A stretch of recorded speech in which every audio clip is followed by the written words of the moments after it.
Viidiyoo kanaanii akkaataa itti online shopping platformii AliExpress irraa Bybit Master Card fayyadamuudhaan meeshaa feetan tokko order gochuudhaan itti bitachuu dandeessanii isin agarsiisa. Egaan online shopping platformii kanneen akka AliExpress irraa meeshaa feetan tokko bituudhaa fi karaalee kaffaltii ittiin raawwattan keessaa Master Card fayyadamuutiin dandeessu. Master Card kanas Bybit Exchange fayyadamtanii argachuu dandeessu. Maybe namoonni haga amma Master Card kana hin baafanne duratti viidiyoon akkaataa itti Master Card Bybit Exchange kana irraa itti argachuu dandeessan irratti hojjedhee jira waan ta'eef liinkii viidiyoo sana description boxii viidiyoo kana jala sirriifan kaa'aa liinkii sanaan seentanii akkaataa viidiyoo sana irraatiin jalqaba irratti Master Card keessan baafachuutu isin irra jiraata. Ergi Master Card keessan baafattaniitii booda Master Card keessan sana irratti baalaansii doolaara muraasa top up gochuudhaan achirra galchuutu isin irra jiraata. Kanas gochuudhaa fi Bybit application qabdan bantanii jallaa kana irraa asset kan jedhu ni argattu. Isa irratti kilikii gochuudhaan bakka kana irraa my card kan jedhutu jira. Isa irra kilikii gochuudhaan ni bantu. Tiyaansuudhaan gara fuula kanaatti wayita isin fiduu mallattoo aroo kana irratti kilikii gootanii haala kanaan full informationii waa'ee kaardii keessanii argachuutiin ni dandeessu. Amma irratti ani kaardii kiyya kana irraa doolaara 11.7 qaba. Isinis AliExpress irraa meeshaa feetan tokko order gootanii kaffaltii raawwachuudhaa fi jalqaba irratti asirraa baalaansii qabaachuutu isin irra jiraata jechuudha. Baalaansii kanas immoo kaardii keessan kana irratti karaalee lamaanidha kan isin top up gochuu dandeessanii. Karaaleen kunniinis kamiif kamidha kan jedhu adda baafachuudhaaf bakka kana irraa top up kan jedhu irratti kilikii gootu. Bakka kana irratti alternative lama isiniif fida. Inni jalqaba irra jiru P2P trading yeroo ta'u inni lammataa irra jiru ammoo deposit crypto kan jedhudha. So inni jalqaba irra jiru kuni P2P trading dha. Kunis maalidha? Maallaqa Itiyoophiyaan birrii fayyadamuudhaan USDT doolaara bakka kana irraa bitachuutii ni dandeessu. Asirraa haala kamiin kan nuti bituu qabnu wayita USDT yookaan doolaara tokko P2P trading kana irraa bitnu wantoota nuti check gochuu qabnu maal kan jedhu viidiyoon duratti Binance wajjin wal qabsiisee akkaataa itti doolaara itti bitachuu dandeessan irratti gadi fageenyaan viidiyoon hojjedhe jira. Bybitidhaafis viidiyoon sun ni gargaara waan ta'eef viidiyoo sana dursanii daawwachuudhaan dhuftanii bakka kana irraa doolaara bitattanii more filatamaadha. Malli inni lammaffaan ammoo deposit crypto kan jedhu kanadha. Inni kuni USDT yookiin doolaarii external wallet garaagaraa kanneen akka Binance, OKX yookaan immoo Telegram wallet irraa adreesii isiniif dhufu kana irratti doolaara wayita external wallet irraa ergitanii directly dhufee kaardii keessan kana irra isiniif gala jechuudha. So karaalee lamaan bakka kana irratti ibsaman kanneen keessaa tokko kan isinitti tole fayyadamuudhaan jalqaba irratti baalaansii kaardii keessan irratti top up gochuutu isin irra jiraata. Ergi doolaara yookiin baalaansii haga feetan kaardii keessan irratti top up gootanii booda tiyaansuudhaan applicationii AliExpress download ni godhattu. Kanaafis bilbila keessan irraa applicationii Play Store jalqaba irratti ni bantu. Ergi Play Store haala kanaan bantaniitii booda bakka searchii irra adeemuudhaan AliExpress jettanii haala kanaan barreessitanii search gootu. Application AliExpress shopping app jedhu haala kanaan isiniif dhufa. So jalqaba irratti install jettuuni ergi install jettanii booda open jechuudhaan ni bantu. Directly gara applicationii kanaatti nu geessa jechuudha. Applicationii AliExpress kana irraa meeshaa isin hin arganne hin jiru. Meeshaaleen garaagaraan applicationii kana irratti ni argamu. Kan fedha keessanii search gochuudhaan asirraa bituuti dandeessu. Sanaan duratti garuu jalqaba irratti akkaawuntii AliExpress banachuutu isin irra jiraata. Kanaafis gajjallaa kana irraa akkaawunti kan jedhu jira. So si'a tokko isa irratti kilikii ni gootu. Ergi gara akkaawunti kan jedhu kanaa dhuftaniitii booda gubbaa kana irraa mallattoo seetingii jiru irratti kilikii gootu. Sana booda profile kan jedhu kana irra seentanii wayita haala kanaan isiniif fidu sign in with Google kan jedhutu isiniif dhufa. So si'a tokko isa irratti kilikii gochuudhaan Google akkaawuntii bilbila keessan irraa qabdan filattanii haala kanaan jalqaba irratti sign in ni gootu jechuudha. Wayita sign in gootan egaa profaayilii keessan guutuun isaa Google akkaawuntii irraa read gochuudhaan bakka kana irratti information keessan ni gala jechuudha. Itti aansuudhaan kan isin sirriitti of eeggannoodhaan sirreessuu qabdanii shipping addressii kanadha. Shipping addressii maalidha? Adreesiitti meeshaa isin order gootan isiniif ergamudha. Fakkeenyaaf Finfinnee kan jiraachaa jirtan taanaan adreesii Finfinneeti kan isin guutuu qabdanii. Akkasumas magaalottii garaagaraarra kan jirtan taanaan shipping addressii isin guuttan kuni magaalaa isin keessa jiraachaa jirtan kana irratti isiniif ergama waan ta'eef of eeggannoodhaan adreesii kana guutuutu isin irra jiraata. So ammas biratti akkuma argitan kuni adreesiin duratti guutedha. Adreesii kana irratti yeroo lamaa fi sanaa ol meeshaa ajajee milkaa'inaan bakka jirutti naqaqqabeetii jira. So isinis adreesii keessan sirriitti guuttaniitii jennaan meeshaa isin ajajjanii bakka isin jirtanitti karaa mana poostaa isin qaqqabaa jechuudha. Kanaafis Kanaafis bakka kana irraa add address kan jedhutu jira. So si'a tokko isa irratti kilikii gootu addressii add gochuuf jalqaba irratti country filattu. Bakka kana irratti Itoophiyaa kan jedhu isiniif hin seenne taanaan irratti kilikii gochuudhaan jarreen kana keessa Itoophiyaa kan jedhu ni filattu. Itti aansuudhaan contact information bakka kana irratti maqaa keessan sirriitti guutuutu isinirra jiraata. Maqaa keessan akkaataa national ID yookiin paaspoortii kan qabdan taanaan akkaataa paaspoortii irra jiruutiin guutuutu isinirra jiraata. Maqaa keessan maqaa abbaa keessanii maqaa akaakayyuus yoo itti dabaltan rakkoo hin qabu jechuudha. Itti aansuudhaan mobile number kan jedhu kana irratti lakkoofsa bilbilaa keessan sirriitti guutuutu isinirra jiraata. Kanaafis kan Itiyoo Telekoomii fayyadamtu taanaan sagalirraa jalqabuudhaan haala kanaan ni guuttu. Lakkoofsa bilbilaa keessan dogongoruun isinirra hin jiraatu. Sababiin isaas wayita meeshaan isin ajajjanii mana poostaa seeneetii jedhu tekstii meeseejiitu dhufee bilbila isin bakka kana irratti galchisan irratti isin qaqqaba. So akkaataa tekstii isin qaqqabeetinidha kan bakka sanatti argamtanii meeshaa keessan fudhattanii. So haala kanaan lakkoofsa keessan kan safaarii taanaan ammoo 7 jalqabuudhaan haala kanaan lakkoofsa keessan sirriitti guutuu qabdu jechuudha. Itti aansuudhaan inni kan biraan adreesiidha. Adreesii yookiin bakka jiraattanii. Kanaafis jalqaba irratti adreesii kana wayita guuttanii Itoophiyaattu haala kanaan koomaa gochuudhaan magaalaa keessa jiraattanidha kan isin guuttanii. Fakkeenyaaf Finfinnee kan jirtan taanaan Itoophiyaa jettanii itti aansuudhaan haala kanaan Addis Ababaa jettanii guuttu jechuudha. Haaluma wal fakkaatu magaalaa garaagaraa fakkeenyaaf Asallaa kan jirtan taanaan Itoophiyaa Asallaa jettanii haala kanaan guuttu. Naqamtee keessa kan jirtan taanaan Itoophiyaa Naqamtee jettanii haala kanaan ni guuttu jechuudha. Inni itti aanee jiru kuni alternatiivii yookiin optionaalidha waan ta'eef yoo dhiisni bira dabarres rakkoo hin qabu. So isa haaluma kanaan dhiisa. Itti aansuudhaan state or province kan jedhu kana irratti Oromiyaa jettanii haala kanaan ni guuttu.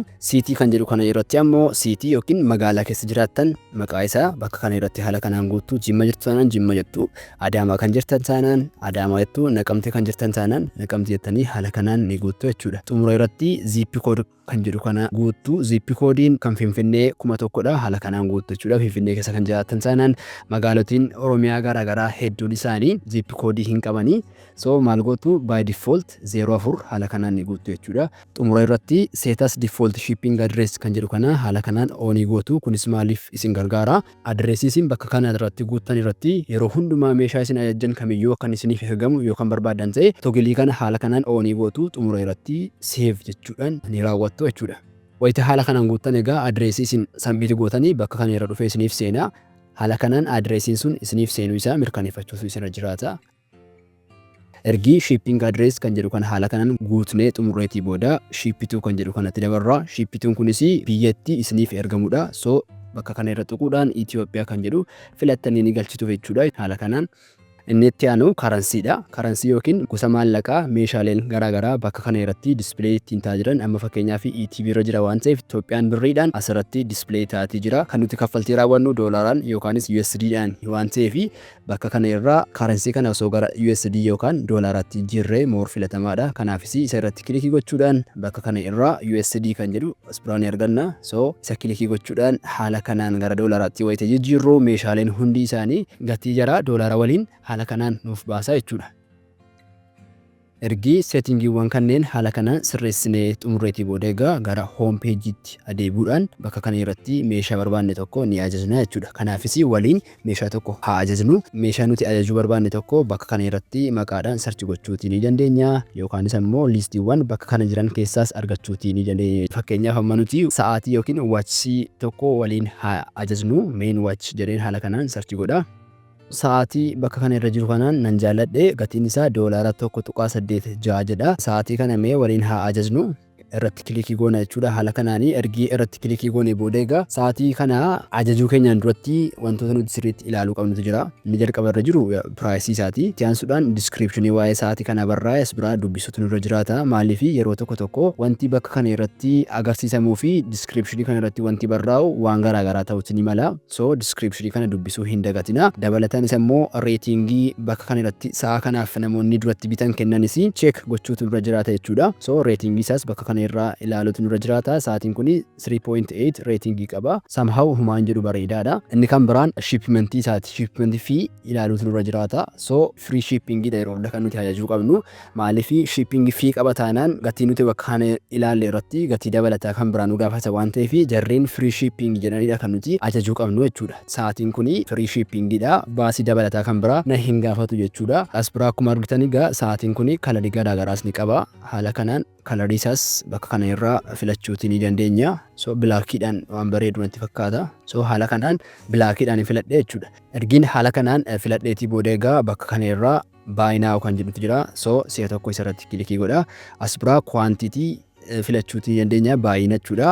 An tokko qofan barbaade waan ta'eef tokko qofaadha kanan bituu barbaade. So tokko qofa filachuudhaan haala kanaan continue jedhaani. Dabalataan ammoo si'a tokkotti meeshaa tokko yookiin lama qofa osoo ajajjanii gaariidha. Kanaa ol yookaan ajajjan ta'e daldalaaf itti gargaaramaa jirtu jedhanii yaadu waan ta'eef meeshaalee kanneen irratti gibira humnaa olii wayita meeshaan keessan gara biyyaa seenu sin gaafatu. Itti aansuudhaan egaa bakka kana irratti shipping addressingii automaatikaalii kanan duraan guute sana naaf galcheetii jira. Inni kan biraan payment methodidha. Payment methodii duratti viizaa aadii godheen ture. Amma irratti garuu viizaa kaardii sana osoo hin taane maaster kaardii kan Bybittiin kanan kaffaltii kana raawwachuuf adeemaatti jiru waan ta'eef isaan aadii godhee isin agarsiisa. So isinis duratti viizaa kaardii kan fayyadamtan taanaan isarraa kaffaluutu ni dandeessu. Haa ta'u malee garuu kaardii tokkoyyuu kan aad gootan hin qabdan yoo ta'ee fi kaardii haaraa aad godhachuuf adeemaatti jirtu yoo ta'e aad new card kan jedhu kana irratti haala kanaan kilikii gootu jechuudha. Itti aansuudhaan ergii kana kilikii godhattanii booda place order kan jedhu kana irratti kilikii gootu. Bakka kana irratti card number, card holder name, expiration month and the year fi CVV nu gaafataa jira. Odeeffannoowwan kanneen securely master card keenya irraa copy gochuudhaan fidree bakka kana irra ni galchina. Kanaafis gara Bybit application keenya ni adeemna jechuudha. Gara Bybit application keenya adeemuudhaan gajjallaa kana irraa asset kan jedhutu jira. Isa irratti kilikii goona. Itti aansuudhaan my card Asbiraanii argannaa isa tuqachuudhaan wayita gara kanatti nu fidu mallattoo aroo kana tuqannee bakka kana irraa detail information ni arganna jechuudha. So maal gootu mallattoo ijaa kana irratti kilikii gochuudhaan kaard nambarii keessan ni ilaaltu bakka kana irraa. Itti aansuudhaan asbiraa mallattoo koppii ni argattu. Si'a tokko isa irratti kilikii gochuudhaan koppii ni gootu jechuudha. Ergi koppii gootanii booda gara AliExpress deebi'uudhaan kaard nambar kan jedhu kana irratti kaard nambarii koppii gootan ni galchitu. Itti aansuudhaan kaard holder name kan jedhu kana irratti maqaa keessan kan kaardii irra jiru sana bakka kana irratti ni galchitu jechuudha. Sana booda manzii fi yeriinitti expiry ta'u kaardii irraa ilaaluudhaan isas bakka kana irratti ni galchitu. Xumura irratti CVV kan jedhu kanas kaardii keessan irraa ilaaluudhaan of eeggannoodhaan bakka kana irratti ni galchitu. Save card detail kan jedhu kana ammoo osoo oonii gootanii moor filatamaadha. Odeeffannoo kana yeroo biraa irra deebiidhaan akkasiin gootaniif akka inni isin hin gaafanneef kaardii kana osoo asirratti save gootanii moor gaarii ta'e argama. Erga odeeffannoowwan kanneen haala kanaan gootaniitii booda pay now kan jedhus biraa ni argattu. Isa irratti si'a tokko kilikii gootu jechuudha. Akkuma argitan egaa $1.86 baalaansii kiyyarraadha kan inni hir'isu. Duratti isinitti agarsiiseen jira. Baalaansiin kaardii kiyyarraa qabu $11.7 wayiiti. Ergiin kaffaltii kana raawwadhee booda baalaansiin kiyyaa ni hir'ata jechuudha. Amma authenticationidhaaf jecha security koodiin emailii kiyya irratti naaf ergameetii jira. So koodii emailii kiyya irratti naaf ergame koppii godhee fideen bakka kana irratti galchuu qaba. Akkuma argitanii emailii kiyya irratti OTP'n naaf ergameetii jira. So OTP kana haala kanaan koppii gochuudhaan bakka na gaafate kanaattan fidee paste godhee submit jedhaanii jechuudha. Payment successful naan jedheetii jira. Milkaa'inaanii meeshaa nama isinitti agarsiisa kana ajajadhee kaffaltii raawwadheetiin jira. So haala kana fakkaatuun kaffaltii kana raawwachuutti ni dandeenya. Kaffaltiin kun milkaa'inaan raawwatamuu isaa mirkaneeffachuu fi gara Bybit master card keenya deemne baalaansii keenya irraa akka inni hir'ise check haa goonu. Kanaafis gara Bybit master card keenya ni adeemna. Refresh ni goona. Refresh wayitan godh bakka kana irratti baalaansii kiyya duraan $11.7 ture irraa hir'isuudhaan $9.9 lamatti hir'iseetii jira. So kaffaltii kana milkaa'inaanii Bybit master card kiyya irraa raawwadheetiin jira. Itti aansuudhaan wanti nuti goonu meeshaa ajajni kana track goonee hordofuutu irra jiraata. Eessarra ga'eera maalirra jira kan jedhu track goonee hordofuutu irra jiraata. Bakka kana irraa gara akkaawuntii keenya ni adeemna. Itti aansuudhaan gubbaa kana irratti notification nuuf dhufe kana ni banna. Sanaan booda orders kan jedhu kana irratti kilikii goonee bakka kana irratti orderii nuti ajajannee jiru nuuf baasa jechuudha. So your payment is confirmed jedhee bakka kana irratti kaffaltii nuti amma raawwannee jiru confirm ta'uu isaa nu agarsiisaa jira. See details jennee bakka kana irratti detail isaa ilaaluutti ni dandeenya jechuudha. Haala kanaan wayita xiqqoo gadi scroll goonu ammoo order info jedhee adreesiin irratti nuuf ergamu order ID order placed on guyyaanitti orderii ta'e everything odeeffannoo guutuu bakka kana irraa argachuutiin ni dandeessu. Estimated delivery dates tilmaaman guyyaa inni itti nu qaqqabu maarchii 7 haga maarchii 15 gidduuttidha kan inni nuun jedhu. So guyyoota kana gidduutti meeshaan keenya dhufee mana poostaa magaalaa nuti argamnu seenuudhaan text message nu qaqqaba. Wayita text message sun nu qaqqabu egaa qaamaan bakka mana poostaa sanaatti argamne meeshaa keenya fudhachuutiin ni dandeenya. Sanaan duratti garuu meeshaan keenya kuni maalirra jira kan jedhu bakka kana irraa bataniiwwan jiran kanneen fayyadamne ilaaluutti ni dandeenya. So as biraa kan keenya ammaaf ship hin taane to ship kan jedhu kan irra haala kanaan seenne product keenya kana arguutti dandeenya. Wayita inni ship ta'u ammoo notification nu qaqqaba. So biyya sana irraa ship ta'u wayita jalqabu notification nu ergamu sanaani bakka kana irratti seenne track goonee hordofuutii ni dandeenya. Gabaabadhumatti akkaataa viidiyoo kana irraatiin egaa Bybit Mastercard keessan fayyadamtanii meeshaa feetan tokko AliExpress irraa order gochuudhaan bituutii ni dandeessu. Akka waliigalaatti garuu yaadan isiniif kennu tokko maalidha? Meeshaa kamiyyuu haa ta'u wayita AliExpress kana irraa orderii gootanii of eeggannoo isin gochuu qabdantu jira. Kunis maalidha? Meeshaa gatiin jalaa ol ka'aa ta'e fakkeenyaaf kanneen $10 yookaan $15 olii ta'an osoo order gochuu baatanii more filatamaadha. Sababiin isaas meeshaaleen kunniin wayita dhufanii gara biyyaa seenanii gibira humna olii irratti isin gaafatu. So taaksiiwwan kunniin dachaa 2 yookiin 3 fi sanaa ol ta'uutti ni malu. Sababa kanaaf meeshaalee xixiqqoo maybe kanneen akka sa'aatii, filaashii, earfoonii fi wantoota akkasii osoo ajajattanii filatamaadha. Kanaan achitti garuu meeshaalee gurguddaa kanneen akka kompiitaraa, kanneen akka bilbilaa fi kan kana fakkaatan osoo ajajuu baattanii yaada jedhuun isiniif kennaa. Egaan viidiyoo kana haga xumuraatti kan daawwattan taanaan laayikii godhaa.